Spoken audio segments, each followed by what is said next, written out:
علامہ صاحب ایک بڑا اہم سوال ہے، میں چاہتا ہوں آپ اس کو بھی ایکسپلین کریں۔ ایک عقیدہ ہے مسلمانوں کا کہ مولا علی علیہ السلام جو ہیں رسول اللہ کے بعد تمام انبیاء سے افضل ہیں۔ اب جب یہ اعتراض اٹھتا ہے کہ انبیاء سے کیسے افضل ہوئے، تو کہ مولا علیہ السلام پہ نہ کوئی آسمانی کتاب نازل ہوئی، ٹھیک ہے، اور نہ ان پہ کوئی براہ راست کوئی وحی آتی تھی، نہ ان پر کوئی شریعت کے احکامات آتے تھے جیسے دیگر انبیاء پہ آتے تھے، ٹھیک ہے، اور جو دیگر انبیاء کے پاس جو بڑے بڑے معجزات تھے وہ مولا علیہ السلام کے پاس نہیں تھے، تو وہ انبیاء سے افضل کیسے ہوئے؟ اور پھر قرآن مجید میں تو واضح ارشاد ہے کہ ہم نے بعض پیغمبروں کو بعض پر فضیلت دی۔ تو ہمارے سامنے 5 اولو العزم پیغمبر ہیں، جس میں رسول خدا ہیں، ابراہیم علیہ السلام ہے، عیسیٰ علیہ السلام ہے، موسیٰ علیہ السلام ہے، تو یہ ان پیغمبروں کے نام آتے ہیں۔ تو مولا علی جو ہیں وہ انبیاء سے کیسے افضل ہوئے؟ کیونکہ قرآن مجید جو افضلیت کا ذکر کر رہا ہے وہ انبیاء کا کر رہا ہے، اور قرآن مجید میں ایسی کوئی آیت نہیں ہے جس سے ہمیں یہ پتہ چلے کہ مولا علی رسول خدا کے بعد دیگر انبیاء سے افضل ہیں۔ وہ اس طریقے سے کہ مولا علی جو ہیں وہ غیر نبی ہیں، اور غیر نبی پیغمبر سے کیسے افضل ہو سکتا ہے؟ ذرا اس حوالے سے رہنمائی فرمائیے۔ اچھا، آپ نے جتنی گفتگو کی اس میں یہ کہیں نہیں ہے کہ جو نبی نہیں ہے وہ نبی سے زیادہ افضل نہیں ہو سکتا، یہ نہیں ہے، یہ تو نہیں ہے نا۔ قرآن میں تو کہیں نہیں لکھا، نہیں، قرآن میں یہ لکھا ہے کہ ہم نے بعض پیغمبروں کو بعض پر فضیلت دی، بعض پیغمبروں کو بعض پہ فضیلت دی ہے، جی جی جی جی، اور کسی اور کو ان میں سے کسی پہ بھی فضیلت دی یہ ہے۔ کیا چیز؟ کسی غیر نبی کو انبیاء میں سے کسی پہ بھی فضیلت نہیں دی، یہ ہے نبوت۔ انبیاء میں رینکنگ ہے، جی جی، آپ کے فوج میں رینکنگ ہے، تو سویلین کوئی فوج سے بہتر نہیں ہو سکتا، یہ کدھر ہے؟ یہ تو نہیں ہے نا۔ نہیں، قرآن میں یہ بھی تو نہیں ہے کہ نہیں، غیر نبی نبی سے کیسے افضل ہو سکتا ہے؟ یہ تو نہیں ہے نا کہ نہیں ہو سکتا۔ کیا چیز؟ غیر نبی نبی سے افضل نہیں ہو سکتا، یہ ہے؟ نہیں، یہ بھی نہیں لکھا۔ نہیں ہے۔ پھر آپ تو ایسے کہہ رہے تھے نا جیسے یہ تو لکھا ہوا یہ نہیں لکھا ہوا۔ جی جی، اب یہ آگے سارا زمین پہ کہ قرآن میں ایسی کوئی بات نہیں ہے۔ قرآن میں اگر فضل نہ بعض ہو بعض ہے تو نبوت کی وجہ سے، نبوت میں مراتب ہیں، کوئی شک ہی نہیں۔ کوئی اولو العزم ہے، کوئی اولو العزم نہیں ہے، کوئی صاحب شریعت ہے، کوئی صاحب شریعت نہیں ہے، کوئی صاحب کتاب ہے، کوئی صاحب کتاب نہیں ہے، کوئی صرف نبی ہے، کوئی رسول ہے، کوئی صرف نبی ہے، رسول ہے، امام بھی ہے، یہ نا۔ تو یہ سارے مراتب ہیں، اور ان مراتب میں سے نبوت ہے، رسالت ہے، امامت ہے۔ یعنی ایک شخص ہی ختم مرتبہ سے پہلے کی بات کر رہا ہوں، ایک شخص سے پہلے نبی ہوتا ہے، اس کے بعد وہ رسول ہوتا ہے، اس کے بعد وہ امام ہوتا ہے۔ تو ان تینوں میں سے جو ہائر رینک ہے وہ کون سا ہے؟ امامت۔ نبوت نہیں ہے، نہیں ہے نا۔ ایک شخص نبی ہوتا ہے، نبی بالکل پہلا سٹیج ہے۔ نبی کا مطلب یہ ہوتا ہے کہ اس کو آسمانی خبریں آنا شروع ہوتی۔ رسول کا مطلب یہ ہوتا ہے کہ اس خبر کو اسے آگے پہنچانا شروع کرنا ہوتا ہے۔ نبی سے رسول افضل ہوا، اور یہ ایک ہی شخص ہے۔ ہاں، یہ میں ابھی نبی سے کسی اور کو افضل نہیں کہہ رہا ہوں، یہی شخص ہے۔ مثلا ایک شخص ہے، ابھی میجر ہے، بعد میں کرنل ہوتا ہے، بعد میں جنرل ہوتا ہے، یہ ایک شخص ہے۔ نبی ہوتا ہے، پھر رسول ہوتا ہے، پھر امام ہوتا ہے۔ انی جاعلک للناس اماما، ابراہیم کے لیے۔ ٹھیک ہے، تمام امتحانات کے بعد نبی تو پہلے سے تھے، پھر رسول ہوئے، پھر یعنی امام یہاں جو ہوئے۔ امامہ لفظ آئے وہ بھی پیغمبر کے لیے آیا نا؟ میں بھی یہ کہہ رہا ہوں، میں کچھ اور تو نہیں کہہ رہا۔ جی جی جی، دیکھو، ایک ہی شخص، اس کے جو درجات ہیں ان درجات میں نبوت، رسالت، امامت ہے۔ اچھا، خلیفہ بھی ایڈ کر لیں تو کہ پیغمبر تو خلیفہ بھی ہو سکتا ہے، جی جیسے آدم علیہ السلام۔ نہیں، دیکھیں دو چیزیں ہیں۔ اگر آپ خلیفۃ اللہ کہتے ہیں وہ الگ ہے، اگر آپ خلیفہ رسول کہتے ہیں وہ نہیں، الگ میں ہے۔ اللہ کے خلیفہ کی وہی کہہ رہے ہیں، خلیفۃ اللہ کہہ رہے ہیں تو آپ بھی خلیفۃ اللہ ہے نا، ٹھیک ہے نا۔ نبی جو ہے حضرت آدم خلیفۃ اللہ ہے، وہ ایک الگ، ابھی ادھر نہیں جاتے، فی الحال یہاں رہے۔ جی جی جی، ٹھیک ہے، بس یہ جو ایک اسٹیبلش فیکٹ کے طور پہ پیش کیا جاتا ہے، جی جی، یہ کوئی اسٹیبلش فیکٹ نہیں، یہ مغالطہ ہے۔ یہاں تک تو آگے بہت ہوا تو یہ کہہ سکتے ہیں ہمیں نہیں پتا، قرآن نے ہمیں یہ تو نہیں کہا کہ کون کس پہ افضل ہے. یہاں تک آ گیا آپ؟ ٹھیک ہو گیا. اس کے بعد آپ آ جائیں کہ رسول خدا کی نسبت باقی سب سے کیا ہے. رسول خدا سب سے افضل ہے، جی جی اس میں تو کوئی شک نہیں. بے شک. رسول خدا سب سے افضل ہیں. آپ کہہ رہے ہیں باقی ان پہ کتاب نازل ہوئی ہے، رسول خدا پہ قرآن نازل ہوا ہے، کتاب اللہ نازل. کتاب اللہ نازل ہوئی ہے. یہ جو رسول کی شریعت تھی رسول کے بعد ختم ہوئی یا جاری رہی؟ رسول اللہ صلی اللہ علیہ وسلم کا جو دین ہے وہ قائم ہے، ختم نہیں قیامت ہوئی، تک قائم رہے گا. ختم نہیں ہوئی نا. یہ دین قائم ہے، دائم ہے، وہی کتاب ہے، یہی شریعت ہے. اسے آگے چلانے والا اس کی نسبت کیا ہوگی؟ یا علی انت منی بمنزلت ہارون من موسیٰ. متفق علیہ حدیث ہے. اس کا کوئی انکار کرے تو مسلمان نہیں رہتا ہے. لیکن ساتھ ساتھ یہ بھی تو کہا کہ اب میرے بعد کو نبی نہیں ہے. ہاں ایک منٹ، جی جی جی جی. ٹھیک ہے نا، یہ کہنا پڑتا ہے نا. ٹھیک ہے نا، آپ کی نسبت مجھ سے وہی ہے جو ہارون کو موسیٰ سے تھی. ہارون کو موسیٰ سے کیا نسبت تھی قرآن میں ڈیٹیل سے آیا ہوا ہے، کسی اور کے لیے نہیں آیا. یہ ڈیٹیل سے کیوں آیا ہے؟ اس لیے کہ یہ بیان کرنا تھا، اور اس میں بھی نبوت بھی ہے. یعنی وہ تمام چیزیں. اچھا نسبت ہے، موسیٰ کہاں، خاتم الانبیاء کہاں؟ اگر اس لیول پہ حضرت موسیٰ ہے تو خاتم الانبیاء اس لیول پہ ہے. جی جی. اس لیول کے فرق میں برابری ہے ہارون اور موسیٰ میں. ٹھیک ہے؟ رسول خدا کیا کہہ رہے ہیں؟ مجھ میں اور علی میں برابری ہے. وہ برابری موسیٰ کے سطح پہ رہے گی یا محمد کے سطح پہ چلی جائے گی؟ محمد صلی اللہ علیہ وسلم کی سطح پہ سطح پہ چلی گئی. پتہ نہیں کہاں چلی گئی، یہ پتہ نہیں کہاں رہ گیا. اس برابری کا نتیجہ یہ ہے کہ پھر نبوت بھی ہونی چاہیے. الا لا نبی بعدی، صرف ایک استثناء ہے. باقی ساری فضیلتوں میں تم میرے لیول پہ ہو، جیسے ہارون موسیٰ کے لیول پہ تھا. جی. صرف نبوت نہیں ہے، باقی میں تم افضل ہو. کس سے افضل ہوئے؟ رسول خدا سب سے افضل ہوئے.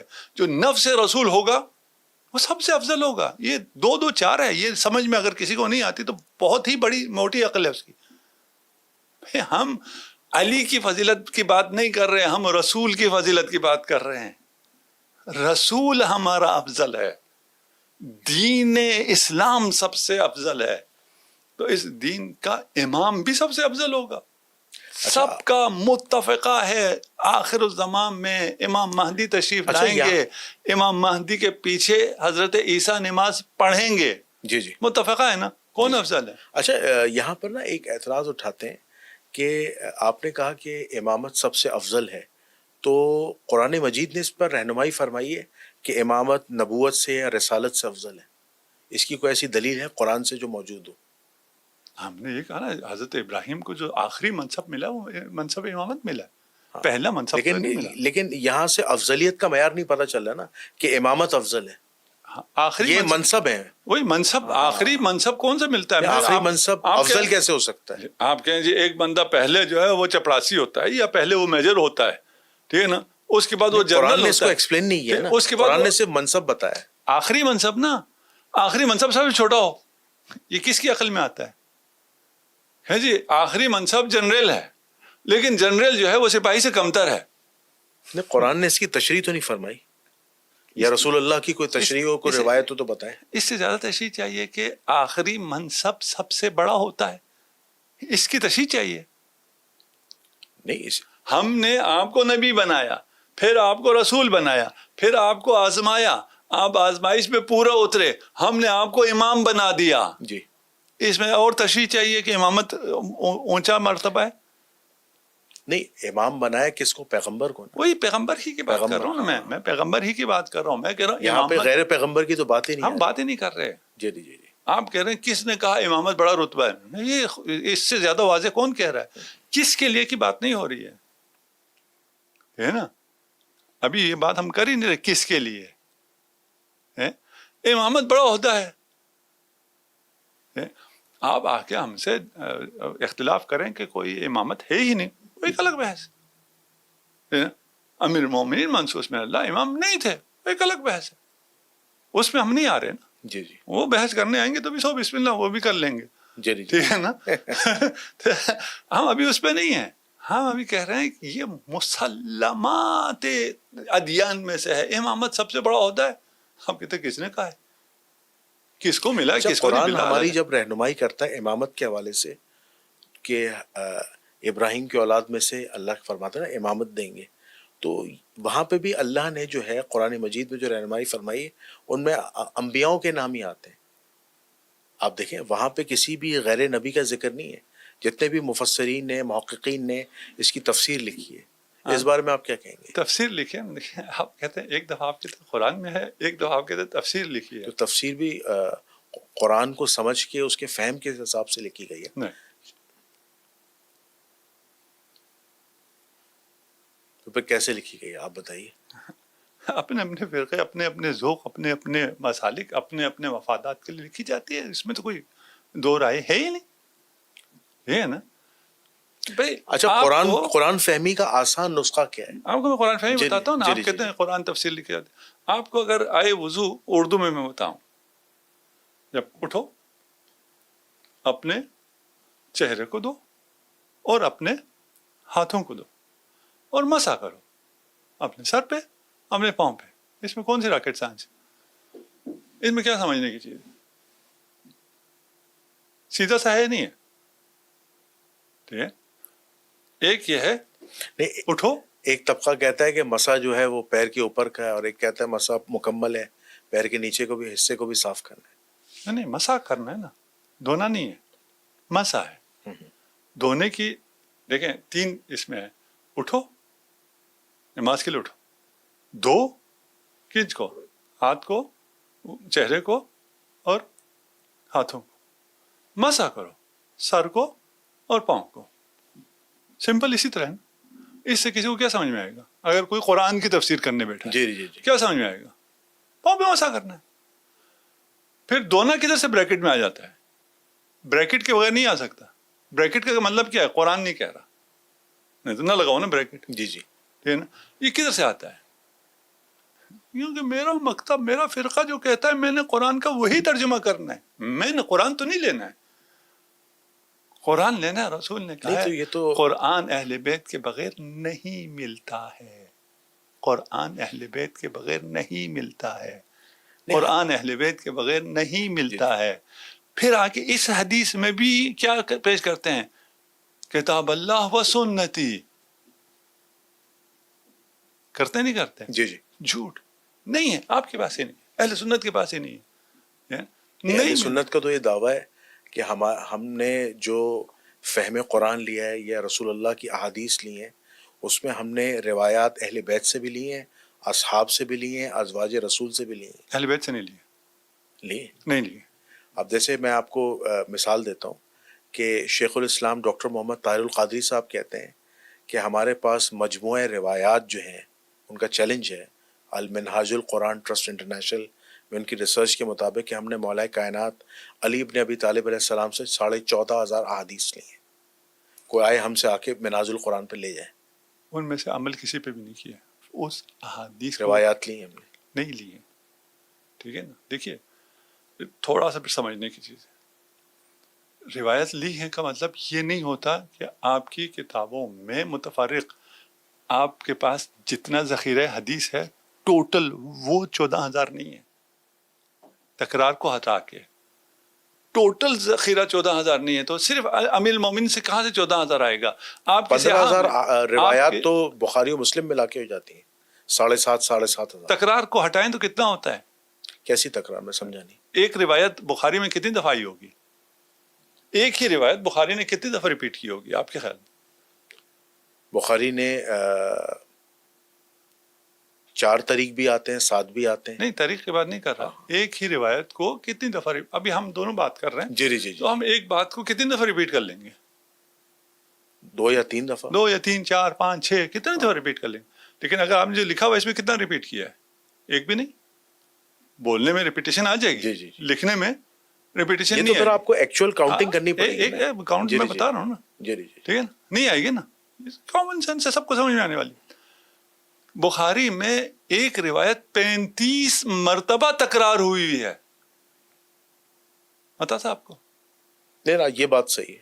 35 اس کے دیگر مرتبہ طریقہ یہ طریق نہیں ہے, ہاں. ایک ہی چیز 35 مرتبہ ریپیٹ ہوئی ہے. اس کا مطلب پتا کیا ہے؟ اگر ریپیٹیشن کو ہٹائیں, یہ آپ 15,000 کر رہے ہیں, وہ 5,000 پہ آ جاتا ہے. اگر 35 کو لیں تو پھر تو وہ اور نیچے چلا جاتا نہیں, ہے. وہ اس لحاظ سے نا, ایک روایت کو نقل کرنے والے ڈفرنٹ اصحاب رسول, نہیں ایسا نہیں ہے نا, ڈفرنٹ گولڈن چینز ہیں, ایسا نہیں ہے, بھی ہے. نہیں ہے. ٹھیک ہے, اولاً گولڈن چین نہیں ہے. بخاری و مسلم کی تو ساری روایات سندن بالکل ٹھیک ہے. نہیں, ایک بھی گولڈن چین سے روایت نہیں ہے. اگر آپ کہیں تو میں ایک گولڈن چین آپ کو بیان کروں. ہاں. مثال کے طور پر دیکھیں, امام بخاری روایت کرتے ہیں امام احمد بن حنبل سے, امام احمد بن حنبل روایت کرتے ہیں امام شافعی سے, امام شافعی روایت کرتے ہیں امام مالک سے, امام مالک روایت کرتے ہیں امام نافع سے, امام نافع روایت کرتے ہیں عبداللہ بن عمر سے, عبداللہ بن عمر روایت کرتے ہیں نبی کریم صلی اللہ علیہ وآلہ وسلم. یہ گولڈن چین ہے. اسے گولڈن چین نہیں کہتے. یہ تو ہے, نہیں ہے نا. آپ دیکھیں جہاں پہ عبداللہ بن عمر روایت کر رہے ہیں نا, وہاں امام نافع ہیں. نہیں ہے گولڈن چین. دیکھیے ویسی کوئی نام رکھ لے, ٹھیک ہے نا, وہ ایک الگ مسئلہ ہے. امام ابو حنیفہ کی گولڈن چین ہے. ویسی ابھی آپ کوئی نام رکھ لیں, آپ اپنے بیٹے کو سپر مین کہیں, وہ الگ مسئلہ ہے. کسی نے لکھا ہو کہ یہ جی گولڈن اچھا, چین یہ ہے, بات میں اپنی طرف سے نہیں کہہ رہا, محدثین کی ہے. میں انہی کی بات کر رہا ہوں, آپ جی کی بات نہیں کر رہا نا. جی جی جی کسی میں انہی کو کہہ رہا ہوں, آپ کو نہیں کہہ رہا. جی جی جی. ٹھیک ہے نا. ان میں سے 2-4 کسی جگہ کو گولڈن چین کہیں, گولڈن ایرا کہیں, فلان کہتے رہے, اس سے کوئی فرق نہیں پڑتا. جی جی.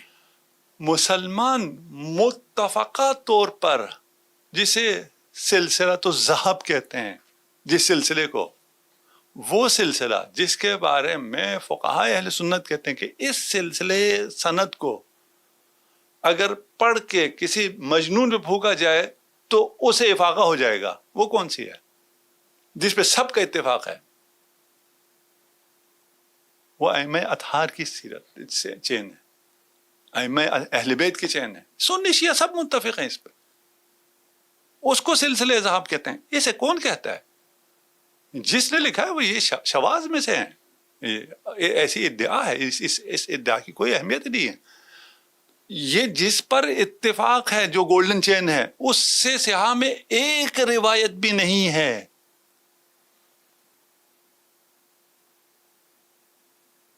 یہ کہانی ادھر بہت گمبھیر ہے. نہیں, المستدرک الحاکم ہو گیا, اور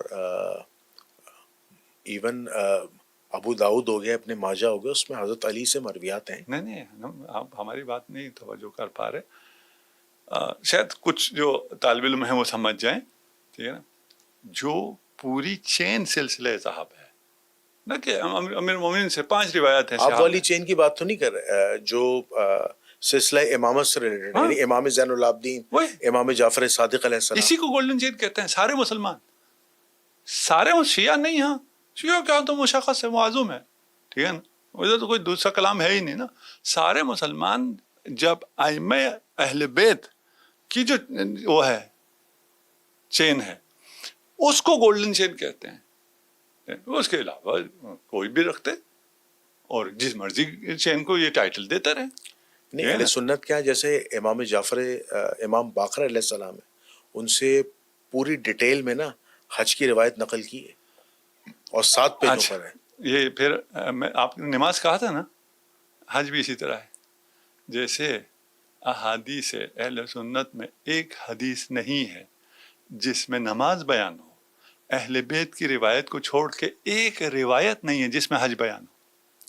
نہیں, امام باقر علیہ السلام والی روایت ہے, وہی کہہ رہے ہیں, امام جعفر صادق, وہی کہہ رہا ہوں, یہ لیا ہے نا, حج میں لیا ہے, نماز میں نہیں لیا. حج میں بھی اگر یہ روایت جو آپ نے لی ہے اسے چھوڑ دیں, ٹھیک ہے نا, باقی جگہ تو آپ نے نہیں لیا نا. نہیں, حضرت علی سے رفع دین کی روایات ہیں. ابھی حج پہ رہے ہیں تھوڑے, جی جی, اچھا, مسائل حل ہوں گے نا. ٹھیک ہے, ٹھیک. حج میں اگر آپ اس روایت کو جو امام جعفر صادق علیہ السلام سے امام محمد باقر علیہ السلام سے لیا ہے جی جی اسے اگر چھوڑ دیں، جی جی یہ ہے آپ کی کتابوں میں ہے، جی جی اسے چھوڑ دیں تو حج پر کوئی ایک روایت بھی نہیں ہے جو اس نے حج بیان کیا کہ حج ایسے ہوتا ہے، نہیں ہے۔ آپ جن سے کہتے ہیں نا کہ یہ جو آپ کہتے ہیں گولڈن چین ہے، فلان ہے، کیا ہے، جی جی دین ادھر سے لیا ہے اور کیا ہوا ہے، وہ ان سے تو حج بھی ثابت نہیں ہے۔ یہ بہت یعنی ایسی باتیں اگر کسی کو سمجھ میں آ جائے نا تو ایک دفعہ کہ ہو کیا رہا ہے یار، یہ یا تو یہ سب جھوٹ بول رہا ہے، ایک بالکل اس دنیا کا سب سے بڑا جھوٹا آدمی یہاں بیٹھا ہوا ہے، ٹھیک ہے، اور اگر یہ سچ ہے تو بہت کڑوا سچ ہے یہ۔ لیکن اہل سنت کیا جو روایات حج کے حوالے سے امام جعفر صادق علیہ السلام کے حوالے سے کے علاوہ بھی روایات موجود ہیں، وہ سیم ہے؟ نہیں ہے، وہ سیم پیٹرن نہیں ہے، میں یہ تو کیا کہہ رہا ہوں میں، نہیں، وہ تو ڈفرنس اس لیے آ رہا ہے نا کہ نہیں شیعہ نہیں، سنی کتب کا فرق ہے، اس وجہ سے آپ اہل سنت روایت میں امام جعفر صادق کو اہل بیت کو چھوڑ کر کوئی بھی روایت جو حج کو بیان کرتی ہو، مناسک حج کو بیان کرتی ہو، نہیں ہے۔ لیکن جو روایت مناسک حج کی موجود ہے نہیں ہے، اس میں نہیں اس میں اہل تشیع بھی تو عمل نہیں کرتے، تو کہ اہل تشیعوں کا بھی تو مناسک حج تھوڑا ابھی ڈفرینٹ ہے۔ چھوڑیں شیعہ جہاں جائیں، ہمیں کیا کرنا ہے، ابھی عمل کون کرتا ہے کون نہیں کرتا تو بات کی بات ہے نا۔ نہیں، میں کہہ رہا ہوں عمل کی بات نہیں کر رہا، ہاں، مناسک حج اہل تشیعوں کا ڈفرینٹ ہے۔ ہم ابھی اس کی بات ہی نہیں کر رہے جی جی کہ ہے کیا ہے، صحیح کیا ہے، غلط کیا ہے، کیا ثابت ہے کیا ثابت نہیں، اس جی کی جی بات ہی نہیں کر رہے، جی ہم کہہ رہے ہے ہی نہیں، صحیح غلط تو بات کی بات ہے، کیا صحیح ہے کیا غلط ہے ہی نہیں، اچھا میں نہ نماز ہے نہ حج ہے۔ نہیں میں آپ کی باتوں سے قبلہ یہ شاید سمجھاؤں کہ میری تصحیح فرمائے گا کہ اہل بیت کے علاوہ جو دوسرے اصحاب تھے کیا انہیں دین اسلام کا نہیں پتا تھا؟ چاہے نماز جیسے اہل بیت کو پتا تھا ویسے نہیں تھا، یقیناً نہیں تھا، یہ نا لولا علی، کیونکہ بہت سے لولا علی، اگر علی نہ ہوتے جی جی تو کون ہلاک ہوتا؟ میں تو یقیناً ہلاک ہوتا اگر علی نہ ہوتے، صحابہ ہے نا، آپ کہہ رہے ہیں اچھا ان کو نہیں پتا، علی سے پوچھنا پڑتا، ہاں علی سے پوچھنا پڑتا، نہیں پتا تھا، نہیں پتا تھا۔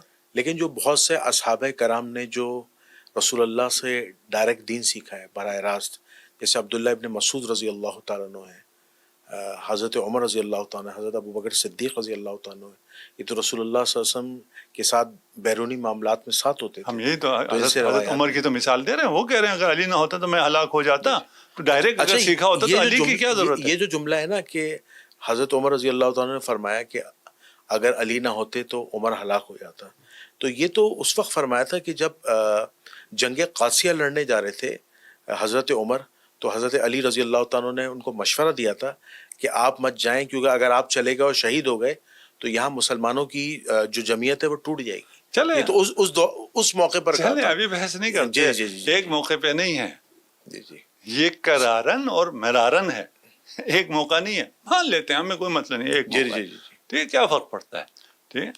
دیکھیے ہم کس نے کیا سیکھا کس نے کیا نہیں سیکھا، جی جی جی رسول خدا نے کس سے سیکھنے کا حکم دیا، صحابہ کو کس سے سیکھنے کا حکم دیا؟ اہل بیت سے۔ یہ تو کوئی ڈکی چھپی بات تو نہیں ہے نا، مسلم ہے نا۔ نہیں، اہل سنت کا ایک روایت ہے نا کہ رسول اللہ نے فرمایا کہ 4 لوگوں سے قرآن سیکھو، عبداللہ ابن مسعود، سالم ابو حذیفہ، اور معاذ ابن جبل اور ابی بن کعب۔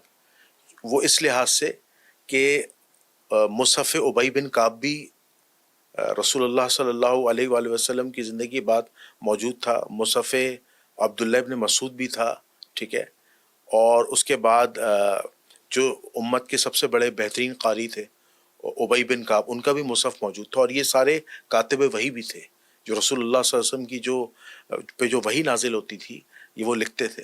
تو آپ مجھے بتائیں کہ اتنے جلیل القدر صحابہ جو رسول اللہ کے کاتب بھی تھے اور السابقون الاولون میں سے بھی تھے، میں نے جن 4 کے نام لیے، تو کیا انہوں نے دین کچھ بھی نہیں سیکھا؟ انہی سے کہا تھا اگر تم نے گمراہ نہیں ہونا تو کتاب اللہ و فطرتی، انہی سے کہا تھا نا، مجھ سے اور آپ سے تھوڑی کہا تھا، انہی صحابہ سے کہا تھا جن کا آپ کہہ رہے ہیں. جی جی نہیں، ان کی فضیلت کے بارے میں کہا بھی تو ہے. ان سے ہی کہا ہے نا جی جی جی. کہ میرے بعد اگر گمراہ نہیں ہونا تو کتاب اللہ اور میری اطاعت. کس سے کہا ہے؟ مجھ سے کہا ہے، ان سے کہا ہے. نہیں ان سے کہا ہے. صرف ان چاروں سے تو نہیں کہا نا، اور بھی تھے. یہ چار تھے نہیں تھے؟ یہ بھی تھے اور بس بھی تو تھے. انہی سے کہا ہے. باقی اور جس سے بھی کہا ہو. ابھی ہم 1.25 لاکھ صحابہ تھے. وہی 1.25 لاکھ میں سے ابھی 4 کی بات ہو رہی نا. آپ جی یہ جی. پیش کر رہے ہیں نا ان کو بڑا قرآن آتا تھا اور کیا ہوتا تھا، رسول نے کہا قرآن ان سے سیکھو. یہ دوسروں سے کہا ہوگا ان سے قرآن سیکھو. ان سے کہا ہے دین محمد و آل محمد سے سیکھو. یہ تو قابل انکار نہیں ہے نا.